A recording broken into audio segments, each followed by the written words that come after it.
Gold trusted gold buyers మీరు తాకట్టు పెట్టిన బంగారాన్ని విడిపించి ఈ రోజు ఉన్న మార్కెట్ ధరకు కొనబడను.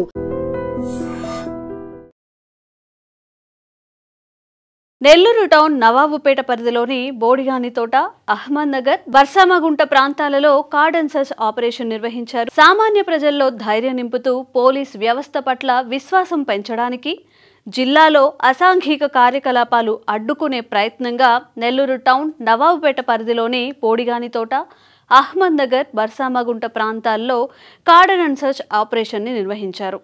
జిల్లా ఎస్పీ గారి ఆదేశాల మేరకు అడిషనల్ ఎస్పీ అడ్మిన్ గారి సూచనల మేరకు టౌన్ డిఎస్పీ గారి ఆధ్వర్యంలో సిఐలు, ఎస్ఐలు అలాగే సిబ్బంది స్పెషల్ పార్టీలతో కలిపి సుమారు 100 మందితో ఈ ఆపరేషన్ జరిపించడం జరిగింది. 350 పైగా ఇళ్లను తనిఖీ చేశారు. సరైన పత్రాలు లేని 35 బైక్లు, 2 ఆటోలు స్వాధీనం చేసుకున్నారు. అనుమానితుల కొరకు వేలిముద్రల సేకరణను కూడా తీసుకున్నారు.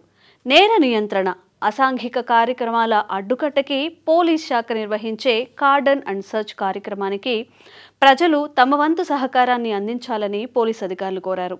చట్ట వ్యతిరేక కార్యకలాపాలు, దొంగతనాల నివారణ, శాంతి భద్రతల పరిరక్షణ, అసాంఘిక శక్తుల ఏరివేతే ఈ ఆపరేషన్ లక్ష్యంగా ముందుకు వెళుతున్నారు.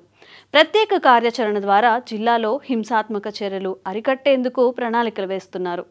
జిల్లాలో అసాంఘిక కార్యకలాపాల నిర్మూలనకు కఠిన ఆదేశాలు ఇస్తూ అతిక్రమించిన వారిపై చట్ట ప్రకారం కఠిన చర్యలను నమోదు చేస్తామంటున్నారు. ఈ శోధన ముఖ్య ఉద్దేశం పరారీలో ఉన్న నేరస్తులను గుర్తించి అదుపులోకి తీసుకొని వెండి, బంగారం వంటి చోరీ సొత్తు, అనుమానంగా ఉన్న రికార్డులు లేని అన్ని వస్తువులు, వాహనాలు, అక్రమ మద్యం, ఆయుధాలు, పేలుడు పదార్థాలు, మాదక ద్రవ్యాలు వాటిని గుర్తించి స్వాధీనపరచుకోవడమే లక్ష్యంగా ముందుకు వెళుతున్నారు. బోడిగానితోట, అహ్మద్ నగర్, బర్సామగుంట ప్రాంతాల్లోని ప్రతి ఇంటిని క్షుణ్ణంగా పోలీసులు శోధించడం జరిగింది. చట్ట వ్యతిరేక చర్యలు, అసాంఘిక కార్యకలాపాలు, అనుమానాస్పద వ్యక్తులకు సంబంధించిన ఏదైనా సమాచారం ఉంటే వెంటనే స్థానిక పోలీసులకు లేదా 100 లేదా 112 నంబర్కి డయల్ చేసి తెలియజేయాలని కోరారు. తీసుకొని ఉంటే ఆ టైంలో మీరు ఎట్లా ప్రవర్తిస్తున్నారు అనేది మీకే తెలీదు. మేమేదో చాలా హీరోలము అది ఇది సినిమాల్లో చూసి చాలా గొప్పగా ఫీల్ అవుతున్నట్టున్నారు. అట్లా కాదు. మీరు అన్నెసరిగా అట్లాంటి యాక్టివిటీస్కి పాల్పడితే మాత్రం కంపల్సరీ మీ పైన యాక్షన్ ఉంటుంది. అలాంటివి ఏదైనా తీసుకొని, గంజాయి కానీ అలాంటివి ఏదైనా తీసుకొని మీరు ఏదైనా క్రైమ్ చేస్తే దాని తర్వాత దాని నుంచి బయటపడటం ఎంత కష్టం అంటే అది పడిన వాళ్ళకే అర్థమవుతుంది.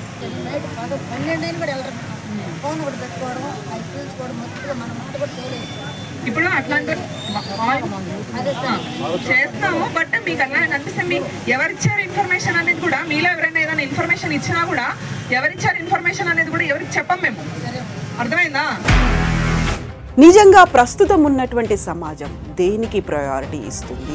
ఆర్థిక సంబంధాల చుట్టూ మాత్రమే తిరుగుతుంది. మళ్ళీ ఎన్నికలంగానే చాలా విరక్తి కలుగుతుంది. మంచి అనిపిస్తుంది కదా. లేడీస్ కూడా ఛాలెంజింగ్ జాబ్స్ చేసినప్పుడు చాలా బాగుంటది. ట్రాఫిక్ అసిస్టెంట్స్ గా నియమించిన ట్రాన్స్జెండర్స్ అందరితో సాల్యూట్ చేయించుకుంటున్నారు. ఫుడ్ డెలివరీ ఇవ్వటానికి వెళ్ళినటువంటి డెలివరీ బాయ్ అనిల్ పై కళ్ళ ముందు